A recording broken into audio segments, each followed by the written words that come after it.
Video like जरूर कर लीजिए और ऐसे वीडियो लगातार फ्री में पाने के लिए चैनल को तुरंत सब्सक्राइब कर लीजिए और बेल आइकन को जरूर टैप कर लीजिए ताकि आगे भी सारे वीडियो आपको मिलते रहे। यूट्यूब में फॉलो करते हैं तो प्लीज ये वाला फ्री टेलीग्राम चैनल जरूर ज्वाइन कर लीजिएगा। सारे नोटिफिकेशन सारे अपडेट यहीं पे आते हैं, ध्यान रखिए। तो आइए दोस्तों, आज के इस वाले सेशन में हम लोग करेंगे क्या, ऋग जो मंडल थे और उनके रचयिता कौन थे इनको याद करने की कोशिश, जहां कहीं पॉसिबल होगा वहां ट्रिक बनाने की कोशिश भी करेंगे ताकि चीज़ें वीडियो को देखते देखते आपके दिमाग में कहीं ठहर जाएं, आपको याद रहे। एग्जामिनेशन टाइम पर आप ऑप्शंस देख के कंफ्यूज ना हो, ऑप्शन खुद आपको बता पाए कि हम हैं सही उत्तर। ठीक है, तो आइए स्टार्ट करते हैं। ये आपको ऑलरेडी पता होगा कि ऋग्वैदिक काल में, मतलब ऋग्वेद की अगर हम बात कर रहे हैं तो उसमें टोटल कितने थे, 10 मंडल थे।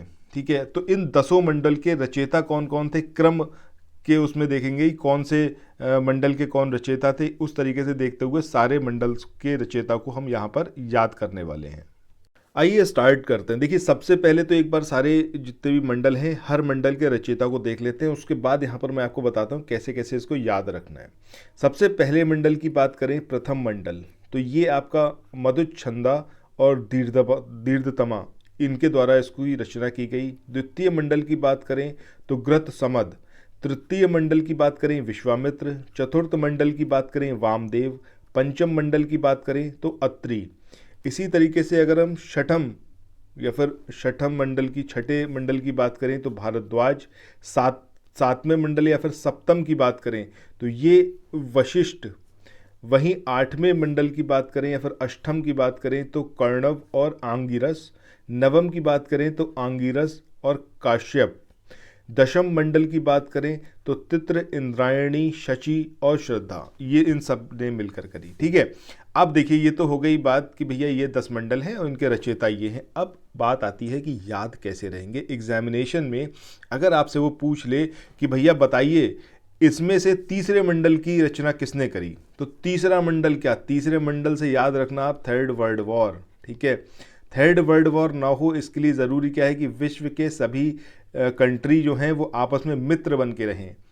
ठीक है, तो जैसे ही आप तीसरा मंडल देखोगे आपके दिमाग में थर्ड वर्ल्ड वॉर क्लिक होना चाहिए, और थर्ड वर्ल्ड वॉर की ना हो, ऐसी कोई पॉसिबिलिटी ना हो, इसके लिए विश्व के सारे ही देशों को आपस में मित्र बन के रहना होगा।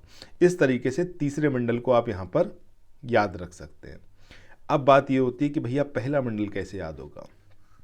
तो देखिए, जब ऋग्वेद की बात हम कर रहे हैं तो पहला मंडल, ठीक है, याद कराने के लिए आपको बता रहा हूं, पहला मंडल सबसे बड़ा है, सबसे दीर्घ है, दीर्घतमा है।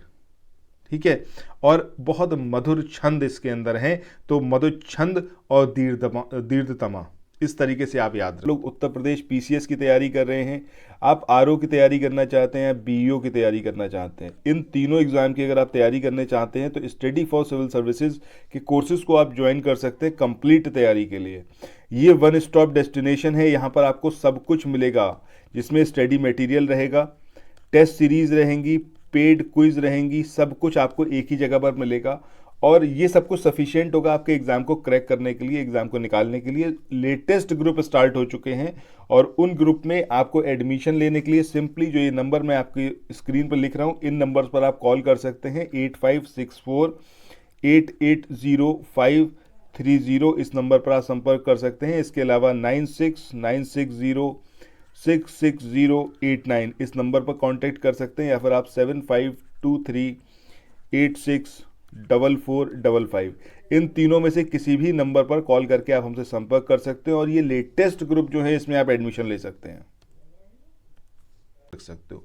तो जैसे ही आप देखोगे प्रथम मंडल, अगर आपसे पूछ लिया जाए कि प्रथम मंडल कौन सा, तो आपके दिमाग में अच्छा प्रथम मंडल तो बहुत दीर्घ है, दीर्घतमा है और मधुर छंद है उसके अंदर। ठीक है, तो इस तरीके से आप प्रथम मंडल और तृतीय मंडल को याद रख सकते हैं। अब बात ये होती है कि भैया फिर चौथा मंडल कैसे याद रहेगा, कैसे चौथे के नाम से हम याद रखें कि वामदेव।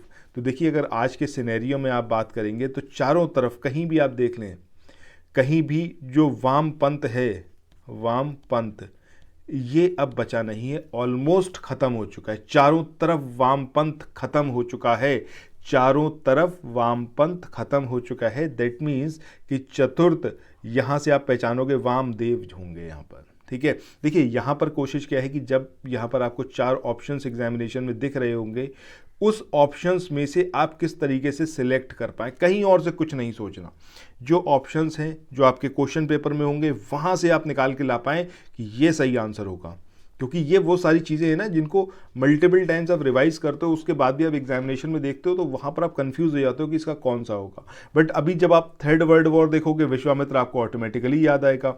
आप प्रथम मंडल के बारे में बात करोगे तो आपको समझ में आएगा भैया सबसे बड़ा है, दीर्घतमा है ये, और मधुच्छंदा है। इसी तरीके से चतुर्थ को देखोगे तो आपको तुरंत याद आएगा, अरे चारों तरफ वामपंथ तो खत्म हो चुका है। ठीक है, चारों तरफ वामपंथ खत्म हो चुका है, दैट मीन्स वामदेव के बारे में हम बात कर रहे हैं। अब यहाँ पर हम कैसे याद रखें कि छठे मंडल, सातवें मंडल और आठवें मंडल को इसके रचयिता कौन थे? तो यहाँ पर इन ऋषियों के नाम आप याद रखिएगा, खाली इतना पर सफिशिएंट है। ठीक है, ऋषि भारद्वाज को हर कोई जानता है, ऋषि वशिष्ठ को हर कोई जानता है, और कर्णव ऋषि को भी हर कोई जानता है। इस तरीके से यहाँ पर आप इसको याद रखिएगा कि षष्टम, सप्तम और अष्टम, अब हम बात कर रहे हैं 6, 7 और 8 की, तो भारद्वाज आएंगे, इसके बाद ऋषि वशिष्ठ आएंगे, और इसके बाद आएंगे कर्णव। ठीक है, तो BVK ये आप याद रखिएगा कि भारद्वाज ऋषि, विशिष्ट ऋषि और कर्णव या फिर आंगिरस ऋषि। ठीक है, इसके बाद आता है ये बात नवम मंडल की। तो नवम मंडल और जो आठवां मंडल है और जो नवम मंडल है, दोनों में आंगिरस कॉमन है, इन्हीं के द्वारा इसकी रचना की गई। इनके साथ में काश्यप भी मिले हुए थे। ठीक है, तो यहाँ से ही 8वें से आप 9वें को याद रख सकते हैं। 10वें को आप अपनी तरफ से याद रख लीजिए, या फिर आप इस तरीके से याद रख सकते हैं कि 10वें मतलब कुछ ना कुछ इंद्र के बारे में बात हो रही होगी, क्योंकि अगर हम देखें तो राजा जो थे इंद्र देवताओं के, ठीक है, तो इनका बहुत बोलबाला था, मतलब सबको जो है बांध के रखते थे और बहुत ताकतवर थे। इस तरीके से कुछ भी आप यहाँ पर बना सकते हो इनके बारे में कि दशम जो मंडल है ये किसके, इंद्राणी, शची, श्रद्धा और तित्र, इनके द्वारा इसकी रचना की गई। अच्छा, यहाँ पर हमारा जो दूसरा मंडल रह गया था, दूसरे मंडल को ग्रत समद, इससे याद रखना है, और पंचम मंडल की बात करें अत्रि। ठीक है, तो यहाँ पर देखिए कोई ट्रिक नहीं बन पाई, नॉट पॉसिबल, तो इनको आप एज इट इज याद रखिएगा। आई होप कि ये वाले वीडियोस आपको अच्छे लग रहे होंगे। अच्छा, कमेंट सेक्शन में ये ज़रूर बताना कि जो मेरा ये प्रयास है क्या ये आप लोगों को कुछ बेनिफिट पहुँचा रहा है। अगर पहुँचा रहा है तो इसको कंटिन्यू किया जाए, नहीं पहुँचा रहा है तो इसको हम ड्रॉप भी कर सकते हैं। एज सच मतलब कोई ज़रूरी नहीं है कि इसी तरीके से आप पढ़ें। ठीक है, चलिए फिर मुलाकात करते हैं नेक्स्ट वीडियो में। Till then thank you so much, have a nice day, bye bye.